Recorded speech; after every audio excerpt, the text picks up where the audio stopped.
सभी का मेरे YouTube चैनल में स्वागत, वंदन, अभिनंदन।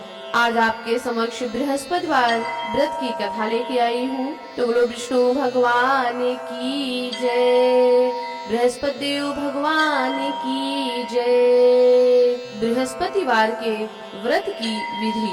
बृहस्पतिवार के दिन जो कोई व्रत करे उनको चाहिए कि वह दिन में एक ही समय भोजन करे, क्योंकि बृहस्पतेश्वर भगवान का इस दिन पूजन होता है। भोजन पीले चने दाल आदि का करें, परंतु नमक नहीं खावे और पीले वस्त्र पहने, पीले ही फलों का प्रयोग करें, पीले चंदन से पूजन करें। पूजन के बाद प्रेम पूर्वक गुरु महाराज की कथा सुननी चाहिए। इस व्रत को करने से मन की इच्छाएं पूरी होती हैं और बृहस्पति भगवान प्रसन्न होते हैं। धन, पुत्र, विद्या तथा मनोवांछित फलों की प्राप्ति होती है। परिवार में सुख तथा शांति रहती है। इसीलिए यह व्रत सर्वश्रेष्ठ और अति फलदायक सब स्त्री व पुरुषों के लिए है। इस व्रत में केले का पूजन करना चाहिए। कथा और पूजन के समय तन मन कर्म वचन से शुद्ध होकर जो इच्छा हो बृहस्पति देव भगवान से प्रार्थना करनी चाहिए। उनकी इच्छाओं को बृहस्पति देव भगवान अवश्य पूर्ण करते हैं, ऐसा मन में दृढ़ विश्वास रखना चाहिए। अथ बृहस्पतिवार व्रत कथा। एक समय की बात है कि भारतवर्ष में एक राजा राज्य करता था।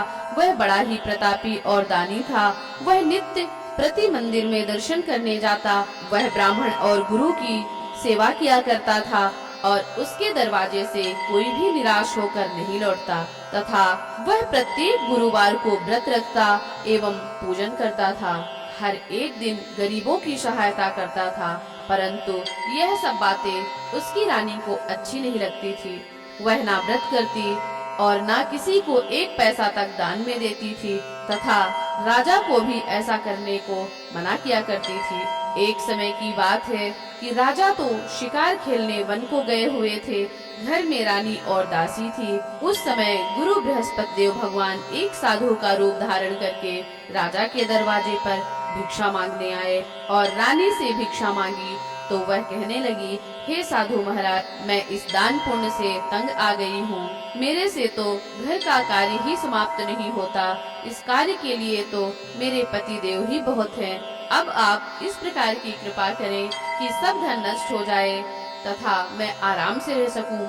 साधु बोले, हे देवी, तुम तो बड़ी विचित्र हो। संतान और धन से कोई दुखी नहीं होता, इसको सभी चाहते हैं। पापी भी पुत्र और धन की इच्छा करता है। अगर आपके पास अधिक धन है तो भूखे मनुष्यों को भोजन कराओ, प्याऊ लगवाओ, ब्राह्मणों को दान दो, धर्मशाला बनवाओ, कुआं, तालाब, बावड़ी, बाग बगीचे आदि का निर्माण कराओ, तथा निर्धन मनुष्यों की कुमारी कन्याओं का विवाह कराओ और अनेकों यज्ञ आदि धर्म करो। इस प्रकार के कर्म करने से आपके कुल का यश फैलेगा और आपका नाम परलोक में भी सार्थक होगा एवं स्वर्ग की प्राप्ति होगी। मगर वह रानी इन बातों से खुश न हुई। वह बोली, हे साधु महाराज, मुझे ऐसे धन की आवश्यकता नहीं है जिसको रखने उठाने में मेरा सारा समय बर्बाद हो जाए। साधु ने कहा, हे देवी, तुम्हारी ऐसी इच्छा है तो ऐसा ही होगा। मैं तुम्हें उपाय बताता हूँ, वैसा करना। बृहस्पतिवार के दिन घर को गोबर से लीपना, अपने केशों को धोना और केशों को धोते समय स्नान करना। राजा से कहना वह हजामत करावे। भोजन में मांस, मंदिरा, खाना, कपड़ा धोबी के हाथ धुलने डालना। इस प्रकार 7 बृहस्पतिवार करने से तुम्हारा सारा धन नष्ट हो जाएगा। यह कहकर वह साधु महाराज वहाँ से अंतर्ध्यान हो गए। रानी ने साधु के कहने के अनुसार ही किया। वैसा ही किया।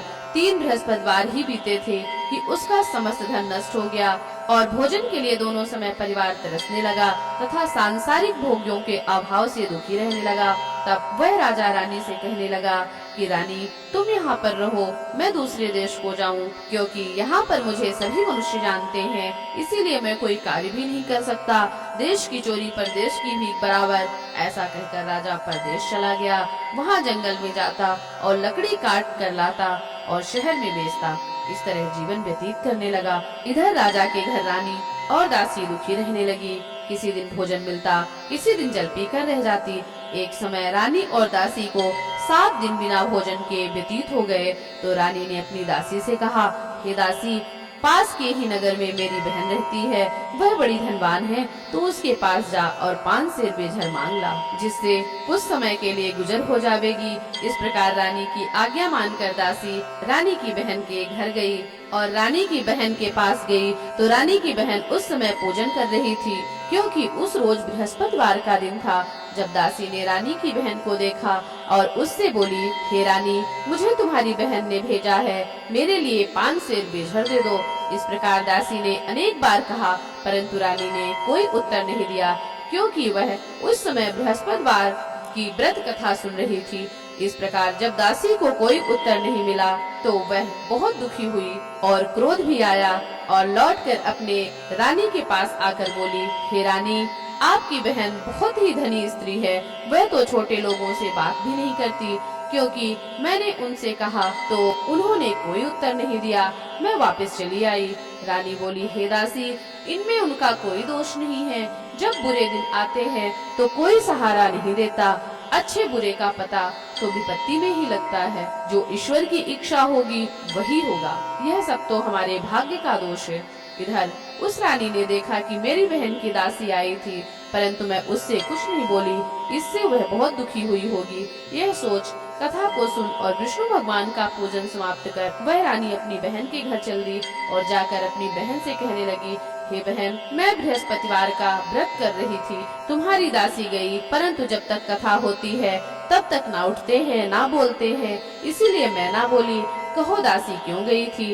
रानी बोली, हे बहन, हमारे घर अनाज नहीं था, वैसे तुमसे कोई बात छिपी नहीं है, इस कारण मैंने दासी को तुम्हारे पास 5 सेर बेझर लेने के लिए भेजा था। रानी बोली, हे बहन, देखो, बृहस्पति भगवान सभी की मनोकामना पूर्ण करते हैं, देखो शायद तुम्हारे घर में अनाज रखा हो।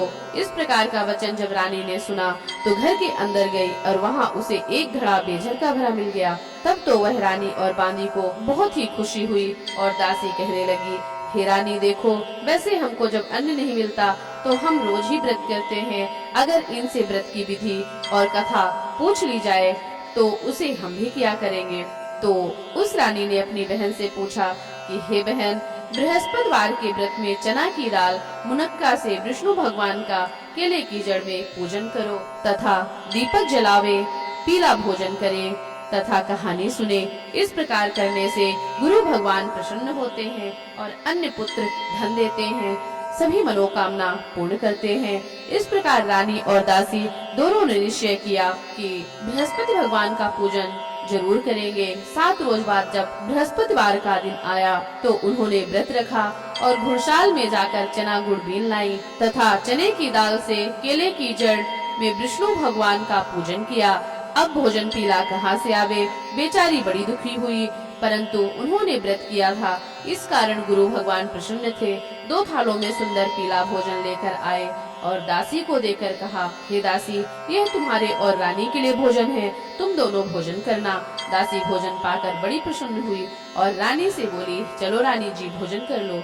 रानी को इस विषय में कुछ पता नहीं था, इसलिए वह दासी से बोली, तू भोजन कर, क्योंकि तू हमारी व्यर्थ में हंसी उड़ाती है। दासी बोली, एक महात्मा भोजन दे गया है। रानी बोली, वह तेरे लिए दे गया है, तू ही भोजन कर। दासी ने कहा, वह महात्मा हम दोनों को 2 थालों में सुंदर भोजन दे गया है, इसीलिए हम और तुम दोनों साथ साथ भोजन करेंगी। इस प्रकार रानी और बांदी दोनों ने गुरु भगवान को नमस्कार कर भोजन प्रारंभ किया। अब वह प्रत्येक बृहस्पतिवार को गुरु भगवान का व्रत और विष्णु भगवान का पूजन करने लगी। बृहस्पति देव की कृपा से रानी और दासी के पास फिर से धन हो गया। रानी फिर उसी प्रकार आलस्य करने लगी। तब दासी बोली, देखो रानी, तुम पहले इस प्रकार आलस्य करती थी, तुम्हें धन के रखने में कष्ट होता था, इस कारण सारा धन नष्ट हो गया। अब गुरु भगवान की कृपा से धन मिला है तो फिर तुम्हें आलस्य होता है। बड़ी मुसीबतों के बाद हमने यह धन पाया है, इसीलिए हमें दान पुण्य करना चाहिए तथा भूखे मनुष्यों को भोजन कराओ, प्याऊ बनवाओ, ब्राह्मणों को दान दो, कुआं, तालाब, बावड़ी, बाग बगीचे आदि का निर्माण कराओ, कुंवारी कन्याओं का विवाह कराओ, धन को शुभ कर्मों में खर्च करो, जिससे तुम्हारे कुल का यश बढ़े, तथा स्वर्ग को प्राप्त हो और पितर भी प्रसन्न होंगे। तब रानी ने इस प्रकार के कर्म करने प्रारंभ किए तो काफी यश फैलने लगा। एक दिन रानी और दासी विचार करने लगी, ना जाने राजा किस प्रकार होंगे, उनकी कोई खोज खबर नहीं मिली। गुरु भगवान से उन्होंने प्रार्थना की और भगवान ने रात्रि में राजा को स्वप्न में कहा, हे राजा उठ, तेरी रानी तुझको याद करती है, अपने देश को चल। राजा प्रातःकाल उठा और विचार करने लगा, स्त्री जाति खाने और पहनने की संगिनी होती है, पर भगवान की आज्ञा मानकर वह अपने नगर के लिए चलने को तैयार हुआ। इससे पूर्व जब राजा परदेश चला गया था तो परदेश में दुखी रहने लगा। प्रतिदिन जंगल में से लकड़ी बीन कर लाता और उन्हें शहर में बेचता। अपने दुखी जीवन को बड़ी कठिनता से व्यतीत करता था।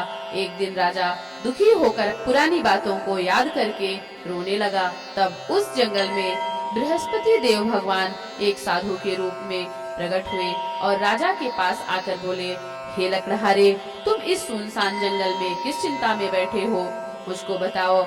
यह सुनकर राजा के नेत्रों में जल भर आया और साधु को वंदना कर बोला, हे प्रभु, आप सब कुछ जानने वाले हो। इतना कहकर वह साधु को अपनी संपूर्ण कहानी सुना दी। महात्मा तो दयालु होते हैं। वे राजा से बोले, हे राजा, तुम्हारी स्त्री ने बृहस्पति देव का अपराध किया था, जिस कारण तुम्हारी यह दशा हुई है। अब तुम किसी प्रकार की चिंता मत करो, भगवान तुम्हें पहले से अधिक धन देगा। देखो, तुम्हारी स्त्री ने बृहस्पतिवार का व्रत करना प्रारंभ कर दिया है और तुम मेरा कहा मानकर बृहस्पतिवार को व्रत करके चने की दाल गुड़ जल को लोटे में डालकर केले का पूजन करो। फिर कथा कहो और सुनो, भगवान तुम्हारी सब कामनाओं को पूर्ण करेंगे। साधु को प्रसन्न देखकर राजा बोला, हे प्रभु, मुझे लकड़ी बेचकर इतना पैसा नहीं मिलता जिससे भोजन के उपरांत कुछ बचा सकूं। मैंने रात्रि में अपने रानी को व्याकुल देखा है। मेरे पास कुछ भी नहीं है जिससे उसकी खबर मंगा सकूं, और फिर मैं कौन सी कहानी कहूं, यह सब मुझे मालूम नहीं है। साधु ने कहा, हे राजा, तुम किसी बात की चिंता मत करो। बृहस्पतिवार के दिन तुम रोजाना की तरह लकड़ियाँ लेकर शहर को जाओ। तुमको रोज से दुगना धन प्राप्त होगा, जिससे तुम भली भांति भोजन कर लोगे तथा बृहस्पति देव की पूजा का सामान भी आ जाएगा। बृहस्पतिवार की कहानी इस प्रकार है। बृहस्पति देव की कहानी। प्राचीन काल में एक ब्राह्मण था। वह बहुत ही निर्धन था। उसके कोई भी संतान नहीं थी। उसकी स्त्री बहुत मलिनता के साथ रहती थी। वह ना स्नान करती, ना किसी देवता का पूजन करती। प्रातः काल उठते ही सर्वप्रथम भोजन करती, बाद में कोई अन्य कार्य करती थी। इससे ब्राह्मण देवता बड़े दुखी थे। बेचारे बहुत कुछ कहते, किंतु उसका कोई परिणाम ना निकला। भगवान की कृपा से ब्राह्मण की स्त्री के कन्या रूपी रत्न पैदा हुई और वह कन्या अपने पिता के घर में बड़ी होने लगी।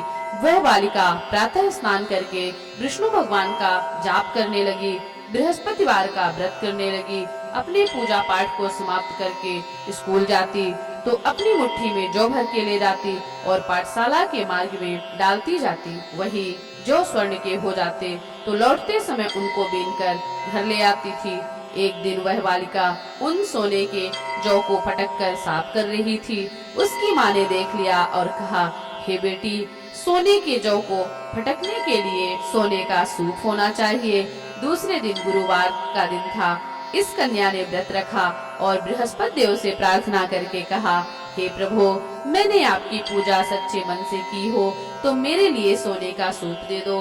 बृहस्पति देव भगवान ने उसकी प्रार्थना स्वीकार कर ली।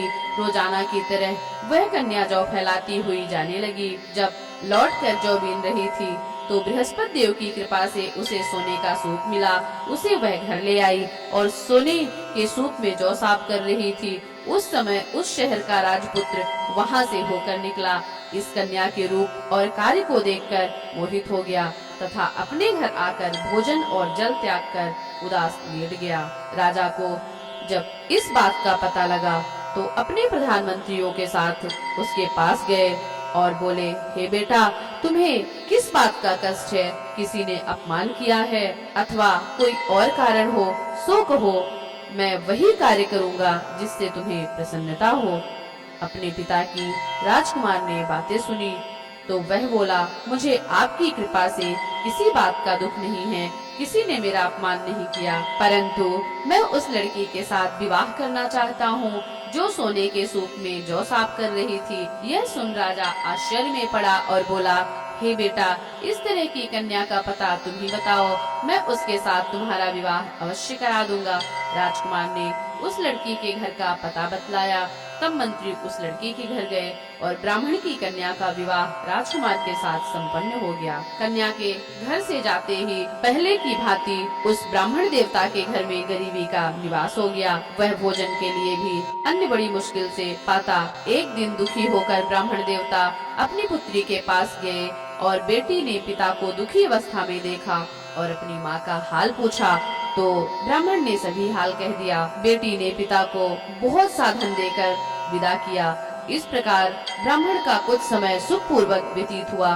कुछ दिन बाद फिर वही हाल हो गया। ब्राह्मण फिर अपनी कन्या के यहाँ गया और सभी हाल कहा तो लड़की बोली, हे पिताजी, आप माताजी को यहाँ लिवा लाओ, मैं उन्हें विधि बता दूंगी जिससे गरीबी दूर हो जाएगी। तब ब्राह्मण देवता अपनी स्त्री को साथ लेकर पहुँचे तो पुत्री माँ को समझाने लगी, हे माँ, तुम प्रातः काल उठकर प्रथम स्नान आदि करके विष्णु भगवान का पूजन किया करो तो सब दरिद्रता दूर हो जाएगी। परंतु उसकी माँ ने एक भी बात ना मानी। प्रातः काल उठकर अपनी पुत्री के बच्चों का जूठन खा लेती थी। एक दिन उसकी पुत्री को बहुत गुस्सा आया और एक रात कोठरी से सभी सामान निकाल दिया और अपनी माँ को उसमें बंद कर दिया। प्रातः काल उसमें से निकाला तथा स्नान आदि करके पूजा पाठ करवाया तो उसकी माँ की बुद्धि ठीक हो गई और फिर प्रत्येक बृहस्पतिवार को व्रत रखने लगी। इस व्रत के प्रभाव से उसकी माँ भी बड़ी धनवान हो गई और पुत्रवती हो गई और बृहस्पति जी के प्रभाव से स्वर्ग को प्राप्त हुई तथा वह ब्राह्मण भी सुख पूर्वक इस लोक के सुख भोग कर स्वर्ग को प्राप्त हुए। इस तरह कहानी कहकर साधु देवता वहाँ से लोप हो गए।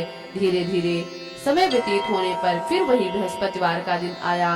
राजा जंगल से लकड़ी काटकर किसी शहर में बेचने गया। उसे उस दिन और दिन से अधिक धन मिला।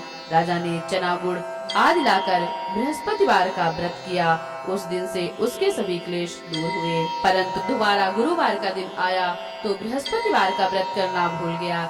इस कारण बृहस्पति भगवान नाराज हो गए। उस दिन उस नगर के राजा ने विशाल यज्ञ का आयोजन किया था तथा शहर में यह घोषणा करा दी कि कोई भी मनुष्य अपने घर में भोजन ना बनावे तथा आग भी ना जलावे। समस्त लोग मेरे यहाँ भोजन करने आवे। इस आज्ञा को जो नहीं मानेगा उसे दंड दिया जाएगा। इस तरह की घोषणा संपूर्ण नगर में करवा दी गई। राजा की आज्ञा अनुसार शहर के सभी लोग भोजन करने गए, लेकिन लकड़हारा कुछ देर से पहुंचा, इसलिए राजा उसको अपने साथ घर लिवा ले गए और ले जाकर भोजन करा रहे थे तो रानी की दृष्टि उसी खूंटी पर पड़ी जिस पर उसका हार लटका हुआ था। वहाँ हार दिखाई ना दिया। रानी ने निश्चय किया कि मेरा हार इस मनुष्य ने चुरा लिया है। उसी समय पुलिस को बुलवाकर उसको जेल खाने में डलवा दिया। जब राजा जेल खाने में गया तो बड़ा दुखी हुआ और विचार करने लगा कि ना जाने कौन से पूर्व जन्म में कर्म किए थे, मेरे लिए यह दुख प्राप्त हुआ है। और उसी साधु को याद करने लगा जो कि जंगल में मिला था। उसी समय तत्काल बृहस्पति देव भगवान साधु के रूप में प्रकट हो गए और उसकी दशा को देखकर कहने लगे, अरे मूर्ख, तूने बृहस्पति देवता की कथा नहीं कही, इसी कारण तुझे दुख प्राप्त हुआ है। अब चिंता मत कर, बृहस्पतिवार के दिन जेल खाने के दरवाजे पर 4 पैसे पड़े मिलेंगे, उससे तू बृहस्पति देव की पूजा करना, तेरे सभी कष्ट दूर हो जाएंगे। बृहस्पतिवार के रोज उसे 4 पैसे पड़े मिले। राजा ने कथा कही। उसी रात्रि को बृहस्पति देव ने उस नगर के राजा को स्वप्न में कहा, हे राजा, तुमने जिस आदमी को जेल खाने में बंद किया है वह निर्दोष है, वह राजा है, उसे छोड़ देना। रानी का हार उसी खूंटी पर लटका हुआ है। अगर तू ऐसा नहीं करेगा तो मैं तेरे राज्य को नष्ट कर दूंगा। इस तरह के रात्रि के स्वप्न को देखकर राजा प्रातः काल उठा और खूंटी पर हार टंगा देखकर लकड़हारे को बुलाकर क्षमा मांगी तथा राजा के योग्य सुंदर वस्त्र आभूषण देकर विदा किया। गुरुदेव की आज्ञानुसार राजा अपने नगर को चल दिया और राजा जब नगर के निकट पहुंचा तो उसे बड़ा ही आश्चर्य हुआ। नगर में पहले से अधिक बाग, तालाब, कुएं तथा बहुत सी धर्मशाला, मंदिर आदि बन गए थे। राजा ने पूछा कि यह किसका बाग और धर्मशाला है। तब नगर के सब लोग कहने लगे, यह सब रानी और बांदी के है। तो राजा को आश्चर्य हुआ और गुस्सा भी आया। जब रानी ने यह खबर सुनी कि राजा आ रहे हैं तो उसने बांदी से कहा कि हे दासी, देख राजा हमको कितनी बुरी हालत में छोड़ कर गए थे, वह हमारी ऐसी हालत देखकर लौट ना जाएं, इसीलिए तू दरवाजे पर खड़ी हो जा। दासी आज्ञा अनुसार दरवाजे पर खड़ी हो गई और राजा आए तो उन्हें अपने साथ लिवा ले आई। तब राजा ने क्रोध करके अपनी तलवार निकाल और अपने रानी से पूछने लगे कि बताओ यह धन तुम्हें कैसे प्राप्त हुआ है। तब उसने कहा, हमें यह सब धन बृहस्पति देव के व्रत के प्रभाव से प्राप्त हुआ है। राजा ने निश्चय किया कि 7 रोज बाद तो सभी बृहस्पति देव का पूजन करते हैं, परंतु मैं रोजाना दिन में 3 बार कहानी कहा करूँगा तथा रोज व्रत किया करूँगा। अब हर समय राजा के दुपट्टे में चने की दाल बंधी रहती थी तथा दिन में 3 बार कहानी कहता।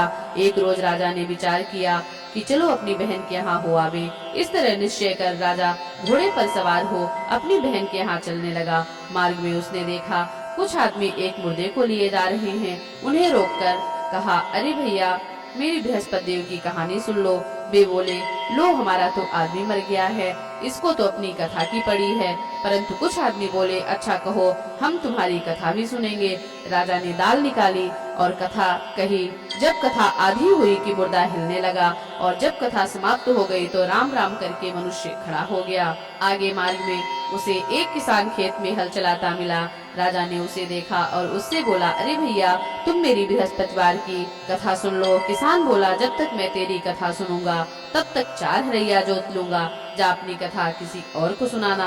इस तरह राजा आगे चलने लगा और राजा के हटते ही बैल पछाड़ खाकर गिर गए तथा उसके पेट में बड़ी जोर से दर्द होने लगा। उस समय उसकी माँ रोटी लेकर आई। उसने जब यह सब हाल देखा तो अपने पुत्र से पूछा और बेटे ने सभी हाल कह दिया। तो बुढ़िया दौड़ी दौड़ी उस घुड़सवार के पास गई और उससे बोली, मैं तेरी कथा सुनूंगी, तू अपनी कथा मेरे खेत पर चलकर कहना। राजा ने बुढ़िया के खेत पर जाकर कथा कही, जिसके सुनते ही वह बैल खड़े हुए तथा किसान के पेट का दर्द बंद हो गया। राजा अपनी बहन के घर पहुंचा। बहन ने भाई की खूब मेहमानी की। दूसरे रोज प्रातःकाल राजा जगा तो वह देखने लगा कि सब लोग भोजन कर रहे हैं। राजा ने अपनी बहन से कहा कि ऐसा कोई मनुष्य है जिसने भोजन ना किया हो, मेरी बृहस्पति देव की कहानी सुन ले। बहन बोली, हे भैया, यह देश ऐसा ही है, पहले यहाँ लोग भोजन करते हैं, बाद में अन्य काम करते हैं। अगर कोई पड़ोस में हो तो देख आती हूँ। ऐसा कहकर वह देखने चली गई, परंतु उसे कोई ऐसा व्यक्ति नहीं मिला जिसने भोजन ना किया हो। अतः वह एक कुम्हार के घर गई जिसका लड़का बीमार था। उसे मालूम हुआ कि उसके यहाँ 3 दिन से किसी ने भोजन नहीं किया। रानी ने अपने भाई की कथा सुनने के लिए कुम्हार से कहा। कुम्हार तैयार हो गया। राजा ने जाकर बृहस्पतिवार की कथा कही, जिसको सुनकर उसका लड़का ठीक हो गया। अब तो राजा की प्रशंसा होने लगी। एक दिन राजा ने अपनी बहन से कहा, हे बहन, हम अपने घर को जावेंगे, तुम भी तैयार हो जाओ। राजा की बहन ने अपनी सास से कहा। सास बोली, हाँ चली जा, परंतु लड़कों को मत ले जाना, क्योंकि तेरे भाई की कोई औलाद नहीं है। बहन ने अपने भैया से कहा, हे भैया, मैं तो चलूंगी, पर कोई बालक नहीं जाएगा। राजा बोला, जब कोई बालक नहीं चलेगा तब तुम चलकर क्या करोगी। बड़ी दुखी मन से राजा अपने नगर को लौट आया। राजा ने अपनी रानी से कहा, हम निर्वंशी राजा हैं, हमारा मुँह देखने का धर्म नहीं है और कुछ भोजन आदि नहीं किया। रानी ने कहा, हे प्रभु, हमें बृहस्पति देव ने सब कुछ दिया है, हमें औलाद अवश्य देंगे। उसी रात्रि को बृहस्पति देव ने राजा को स्वप्न में कहा, हे राजा, उठ, सभी सोच त्याग दे, तेरी रानी गर्भ से है। राजा को यह बात सुनकर बड़ी खुशी हुई। 9वें महीने से उसके गर्भ से एक सुंदर पुत्र पैदा हुआ। तब राजा बोला, हे रानी, स्त्री बिना भोजन के रह सकती है, किंतु बिना बात कहे नहीं रह सकती। जब मेरी बहन आवे तुम उससे कुछ कहना मत। रानी ने सुनकर हाँ कर दिया। जब राजा की बहन ने यह शुभ समाचार सुना तो वह बहुत खुश हुई तथा बधाई लेकर अपने भाई के यहाँ आई। तब रानी ने कहा, घोड़ा चढ़कर तो आई, गधा चढ़ी नहीं आई। राजा की बहन बोली, भाभी, मैं इस प्रकार न कहती तो तुम्हें औलाद कैसे मिलती। बृहस्पति देव ऐसे ही हैं, जैसे जिनके मन में कामनाएं हैं सभी को पूर्ण करते हैं। जो सद्भावना पूर्वक बृहस्पति देव का व्रत करता है एवं कथा पढ़ता है, सुनता है, दूसरों को सुनाता है, बृहस्पति देव भगवान उसकी सभी मनोकामना पूर्ण करते हैं। भगवान बृहस्पति देव उसकी सदैव रक्षा करते हैं। संसार में सद्भावना से भगवान का व्रत व पूजन सच्चे हृदय से जो करते हैं तो उनकी सभी मनोकामनाएं भगवान पूर्ण करते हैं। जैसी सच्ची भावना से रानी और राजा ने उनकी कथा का गुणगान किया, तो उनकी सभी इच्छाएं बृहस्पति देव भगवान ने पूर्ण की थी। इसीलिए सबको कथा सुनने के बाद प्रसाद लेकर जाना चाहिए।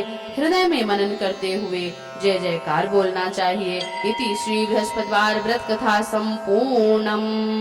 विष्णु भगवान की जय, बृहस्पति देव भगवान की जय।